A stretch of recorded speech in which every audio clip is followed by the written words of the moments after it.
Over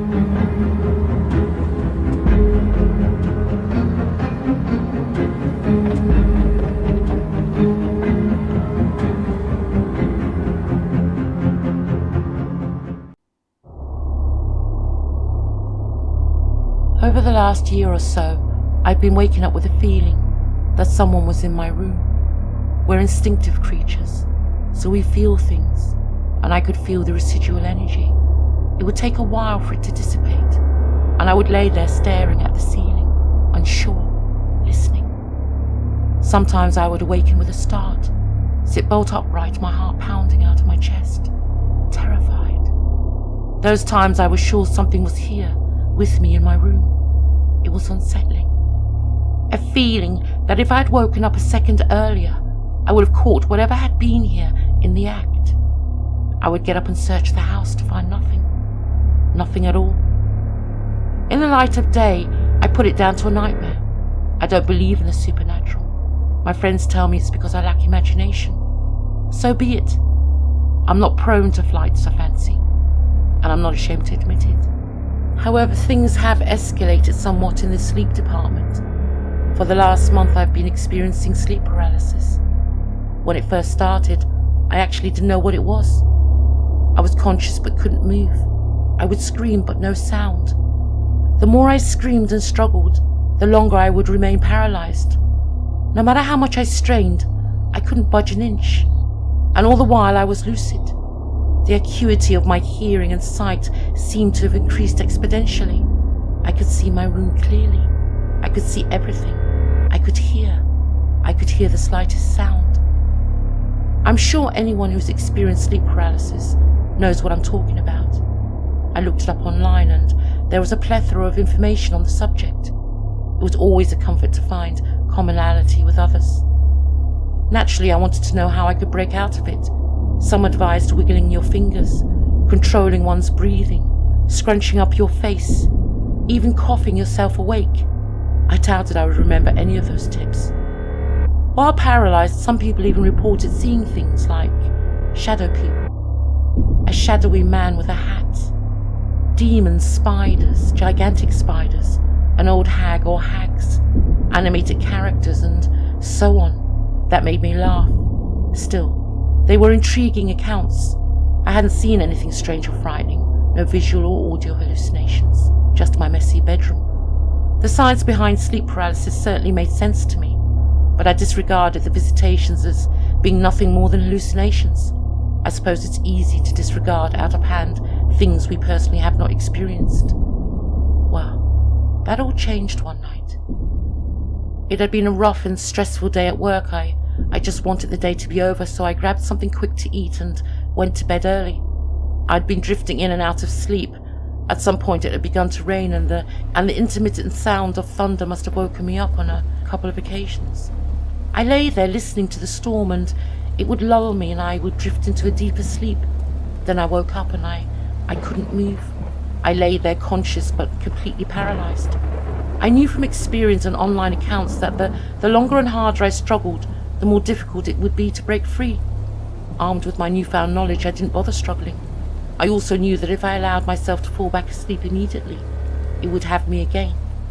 Once it passed, I got up, grabbed a bottle of water from the fridge, and went to the loo. I also learned that sleeping on my back was a surefire way to invite the paralysis. I tried to avoid that position as much as possible. So when I returned to bed, I made sure to lay on my side. I soon drifted off. I must have repositioned myself whilst I slept, because when I woke up, I was flat on my back and couldn't move a muscle. Lightning illuminated my room for a moment. My eyes swiveled around the room. My instinct to fight almost took over. I calmed down for online advice. The calmer I became, the more in control I felt, and I was comforted knowing it would eventually pass and I could turn on my side and go back to sleep.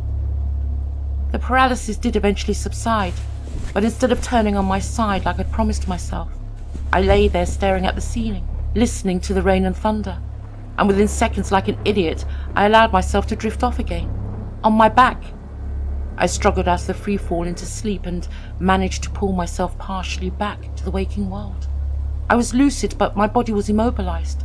I tried to remain calm, chiding myself for allowing it to happen again. It would soon pass, I comforted myself as I stared at the ceiling. But there was this underlying feeling of dread. The storm still raged outside, and somehow my room seemed darker, as if the light from the hallway was no longer casting any light.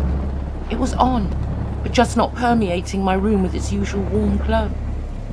And then I heard something approaching my bedroom from the hallway.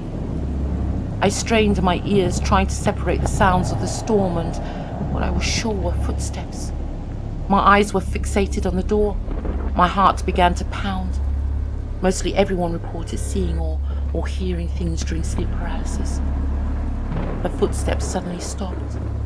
Perhaps my dose of logic had sent them back to whatever imaginary hell they had come from. And then I heard my door creak, ever so slightly, almost indiscernible.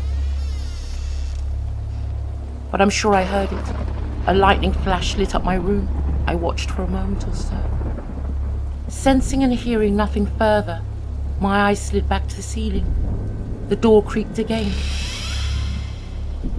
Louder this time. My eyes darted back to the door. I watched it and finally settled on a breeze from the half-open window in the hallway. I allow my eyes to drift back to the ceiling.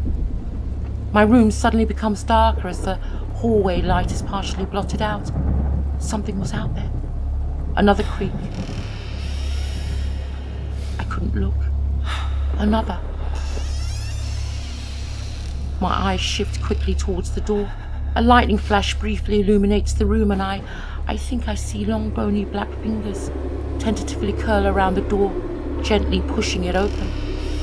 Another lightning flash, and I see it standing in the room. I start to struggle, thrash, scream, but no sound to warn the intruder off. I am completely immobilized, and my absolute helplessness terrifies me more than the thing in my room. I don't need to see it through to realize it isn't human. My scream reaches a crescendo in my head, and then I am all out of screams. I begin to sob as I wait out the paralysis and pray for lightning to show me what and where it is. My prayers are answered as a flash illuminates an impossibly tall, thin figure, hunched over almost in a crouch, its back brushing the ceiling, its head moving slowly, languidly this way and that as if looking for something, searching, curious, examining its surroundings at its leisure. It's not real, I tell myself over and over, yet there it is, and I can hear it shuffling, inching into the room. I watch as its long fingers grasp at the air. It pushes and probes as if testing for barriers like a mime artist. I try to control my breathing, concentrating on slowing it down. I wasn't sure if it had seen me, and then there was no mistaking it had. In 2 fluid steps it was beside me by my bed.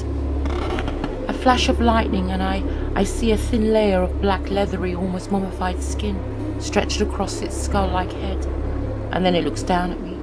It is featureless apart from 2 burned-out holes where its eyes should have been. It lowered its head towards my face, and it opens its mouth wide. My fear turns to anger as I scream at it, more in defiance than fear.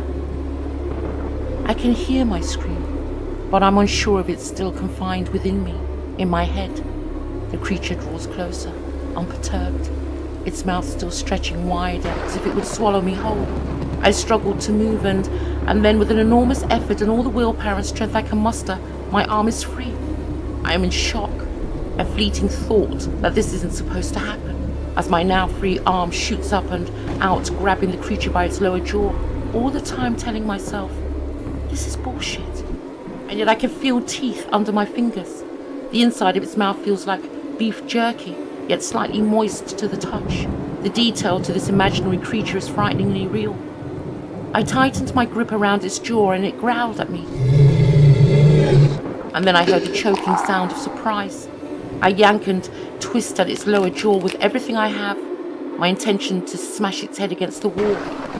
But the creature resists. Its head snaps back violently, and I hear a horrible snapping and crunching of bone as I feel its jaw give, and then its head retracts out of sight. It's over. I am completely awake now. No sign of it. It's gone. Dissipated with the paralysis. The only thing remaining is a feeling of dread and a deep ache in my arm, radiating across my chest and upper back, and I can still feel the imprints of its teeth on my fingers. I didn't go back to sleep that night. I didn't trust that thing wouldn't return. I made myself a cup of tea and sat watching the storm, thinking about people's online accounts. I don't think any of them could really explain how real their hallucinations were to them, but I knew. I understood now, and I felt bad for laughing at their experiences.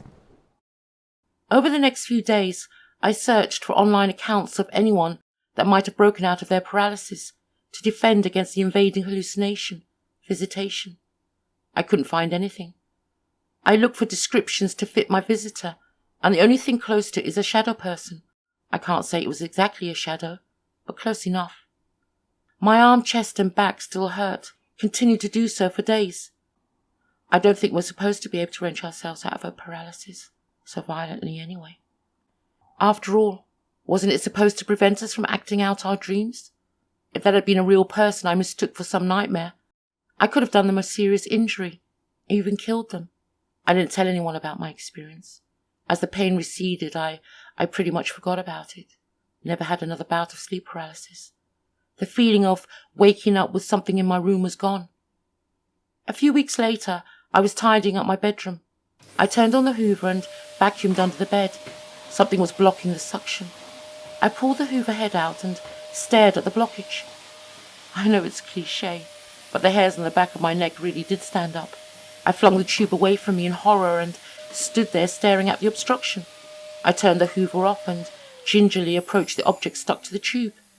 It was the lower part of a jaw. I can't say it was human, and although no expert on human bits and pieces, I figured too large to be human. It was certainly humanoid. There was no mistaking that the leathery black mandible belonged to my nighttime visitor. I'm now convinced it is a physical being, and I couldn't have imagined it would have survived such an injury. I did think of handing it in to the police, but what would I tell them? I am obviously afraid for my safety and unsure whether the creature is dead or alive, so I lock my bedroom door every night now. I wrapped the remains in a plastic bag.